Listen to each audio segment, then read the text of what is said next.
Well, good morning and a very happy Advent. And welcome, as Sally said, to a new church year.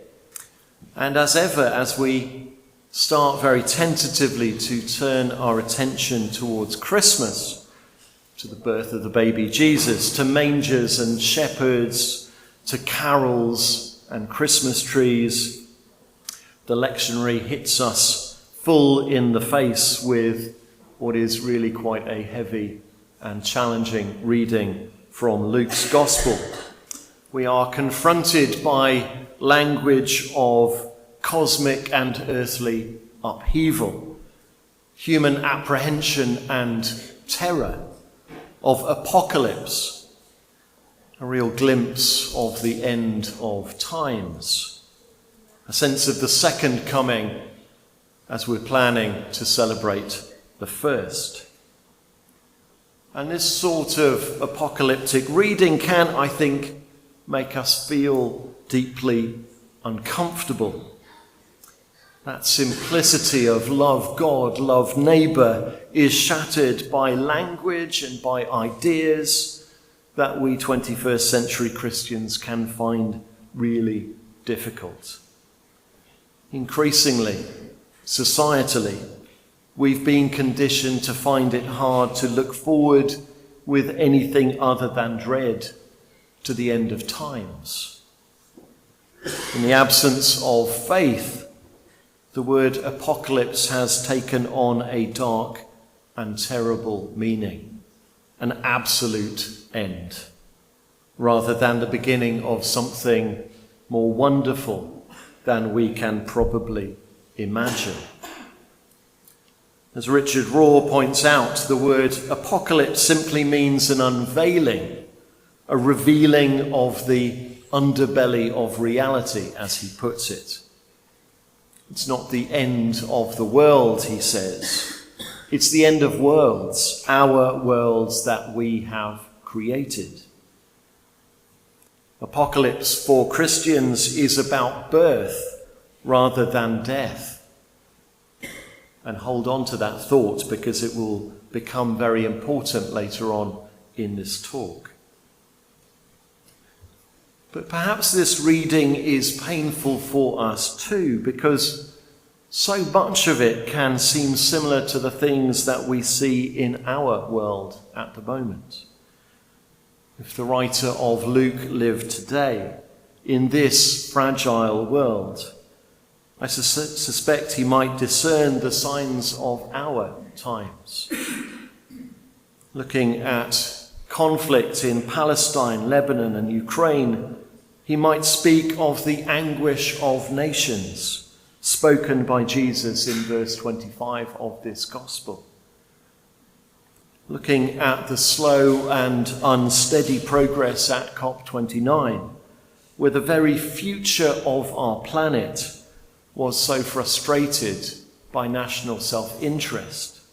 He might write once more of people perplexed by the roaring and tossing of the sea. Looking at the long, unsafe, undocumented flight of refugees from war and famine, he might find himself writing of people fainting in terror, apprehensive of what is coming on the world. These are signs not of an imminent end, but of man's inhumanity to man, the reality of a broken, fallen world. And of course, none of this is particularly new. Most commentators consider that in this passage from Luke, which takes place after Jesus' triumphal entry into Jerusalem and before his arrest, trial, and crucifixion, Jesus is warning the disciples directly about the destruction of the Jerusalem temple, which would take place only 40 years or so later. But a more nuanced reading of this passage, I think, is that Jesus is using the more imminent destruction of the temple as a powerful metaphor to describe what happens when human power and violence trump love. We have to remember that for first century Jews, the destruction of the temple would have been the most powerful of metaphors, something that we can perhaps lose sight of almost 2,000 years later on. It represented a disaster of cataclysmic proportions, not just an assault on Jewish religion and culture, but on the very essence of their existence. And we see a similar theme in our first reading from Jeremiah. The prophet and Israelite priest living and working in the final decades of the southern kingdom of Judah is writing about the immediate context of defeat by Babylon, the destruction of Jerusalem and the exile of its people. And these are events that Judah has brought on itself, Jeremiah writes, by breaking its covenant with God through idolatry and injustice. Times of deep trouble. Trouble in the past, trouble in our present, and trouble undoubtedly yet to come in this broken world. Particularly, both Jeremiah and Jesus warn when we turn away from God. The destruction of Jerusalem by Babylon and the destruction of the temple by Rome are vibrant symbols of what is wrong with our world. The reality that humanity's frailties, our collective greed and lust for power, will keep delivering the worst possible outcomes: war, famine, and destruction. Now, if the story were to end there, it would not be a particularly happy Advent. A world condemned to continuing cycles of violence and misery without end. Humanity seemingly incapable of finding a better way. But Advent, after all, is about recognizing the deep and unwavering sense of hope that there is a better way, that the arc of the moral universe, though long, bends inexorably towards justice, to paraphrase Martin Luther King. Jeremiah brings us those hope-laden words of God and his future incarnation that we heard earlier. The days are coming, declares the Lord, when I will fulfill the good promise I made to the people of Israel and Judah. In those days and at that time, I will make a righteous branch sprout from David's line. He will do what is just and right in the land. A prophecy born of a deep sense of hope, not blind optimism, but genuine hope in the midst of the absolute worst of times. It prefigures Jesus' own words in Luke before the agony of his crucifixion, predicting his own glorious return, the Son of Man coming in a cloud with power and great glory. Words pregnant with hope for a broken world.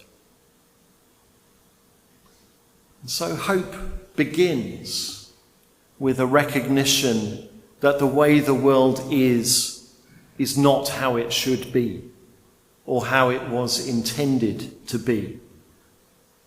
In the face of the world's brokenness, we have a choice. We always have a choice. We can despair or we can hope.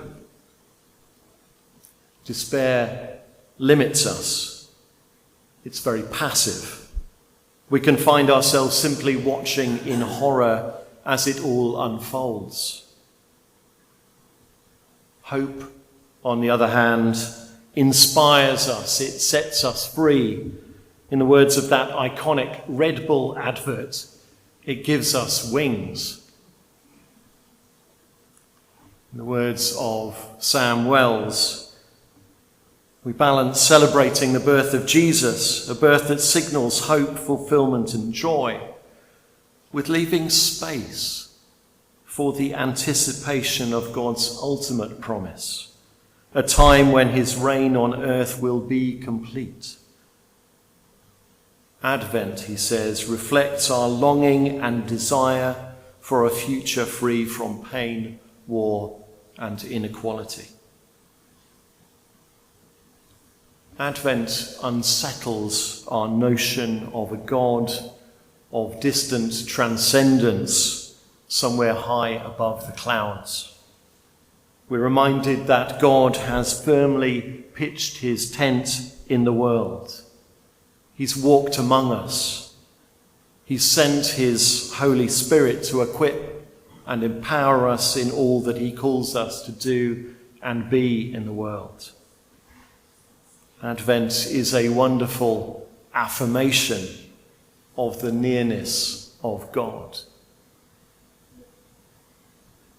And so what does that all mean for us in practice as we step into this new time of Advent? What might it mean for us to be an authentically Advent people?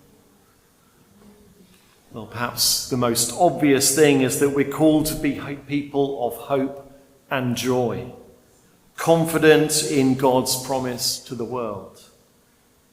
That's important for us during Advent. Let's face it, we have a particular reason to be hopeful and joyful.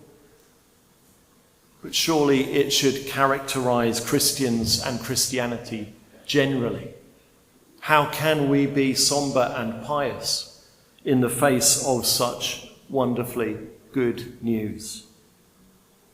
In the words of the remarkable German theologian Jürgen Moltmann, who died earlier this year, Christian hope is not an opium of the beyond, but rather the divine power that makes us alive in the world.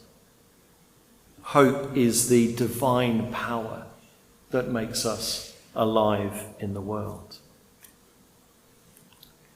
Secondly, we are to trust in God's purpose for us and for the world.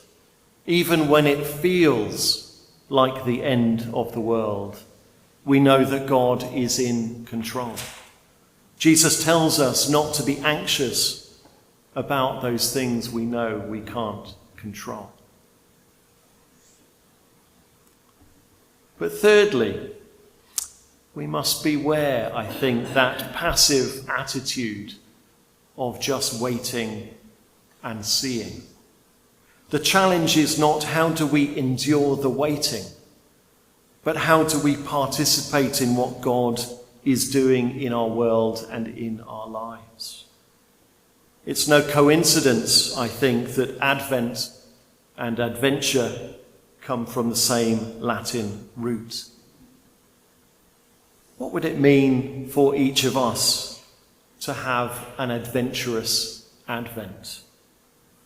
What might happen if we were to set out to be intentionally active and missional in our personal ministries each and every day this Advent? Setting out with a specific goal to bring God's love, joy and hope to the world, perhaps in a different way, each and every day. And what would it mean for us to be more adventurous in our Christian lives beyond this Advent? Advent is not about what God will do in spite of us, or about simply waiting to be saved. It's about what God will do through us and within us to save the world if we only give him a chance. As Barack Obama has suggested, that arc of the moral universe might well bend towards justice, but it doesn't bend by itself.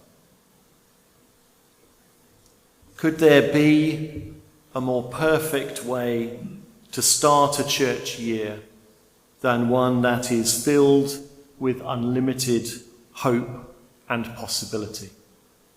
One in which we ask ourselves, how can we participate in God's restorative mission? Because let's face it, we are the hope that the world is in need of right now.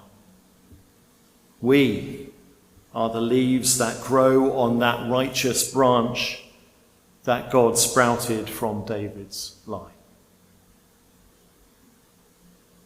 In closing, I mentioned earlier that apocalypse for Christians is about birth and not death. And I told you that I'd come back to that idea. So I'm going to leave you with a short clip from the American theologian and writer Brian McLaren, and I hope you enjoy it. Something is trying to be born. Hi friends, I'm Brian McLaren. I'm a former pastor. I'm an author. I've written over 20 books on the spiritual life in contemporary crises. Something's trying to be born, and something is dying. Here's what's dying. A world of white supremacy is dying. A world of dominating, angry, greedy men without empathy is dying. A world without concern for planet Earth itself, that world is dying. A world of violence and power, of religious supremacy, a world that measures value by wealth, not health, that kind of world is dying. A world that works by domination and exclusion, not by collaboration and connection, that kind of world is dying. A world of me first, not we first, that kind of world is dying. And like a dying cornered animal, that dying world bears its teeth and its claws, and it will destroy as much as it can before it's done. If you only look at what is dying, you'll feel despair. But something else is trying to be born. Don't forget about it. It's not as loud and angry as what is dying, but it's far more important. What is being born is beautiful, and you know because you feel that it's being born in you. The pain of these moments, they might feel like death pains, but they're really labor pains. The darkness, as my friend Valerie Kaur says, is simultaneously the darkness of the tomb for what is dying, and it's the darkness of the womb for what is trying to be born. Be strong and have good courage, my friends. We are in this together. Something is dying, but something is trying to be born. Want to just highlight things that are happening this week. On Wednesday night, there is the wreath making workshop that Jane Chambers is leading. I think there's still about 4 tickets left for that. So if you're interested in that, go on to the update and you can book through Eventbrite. As always, we've got our Thursday morning communion service at 10. On Saturday, there's a tea dance here in church between 2 and 4, and that's for anybody who wants to come and enjoy the swinging dance group that come. It's always great fun. Sunday, we have our services at 9 and 10:45, and then at 5 there is the Wendover Choral Society concert. So come along to that. It's a new time for them. They've got a new musical director, so please come and enjoy it. You'll notice I've seen the giving tree. If you haven't already taken the label or sort of taken note of what we're collecting, do, and could their gifts come back into church next Sunday or Monday? They go to the Aylesbury Women's Refuge. And if I scroll down, so they're after things like sort of chocolates, biscuits, things, Christmassy, food, gifts of purses, handbags, rucksacks, diaries, notebooks, pens, toiletries, toys, nightwear, slippers, socks, gloves, hats, wrapping paper and Santa sacks. So don't wrap things. So did it say not to wrap? Yes. Yeah, it did, that's right.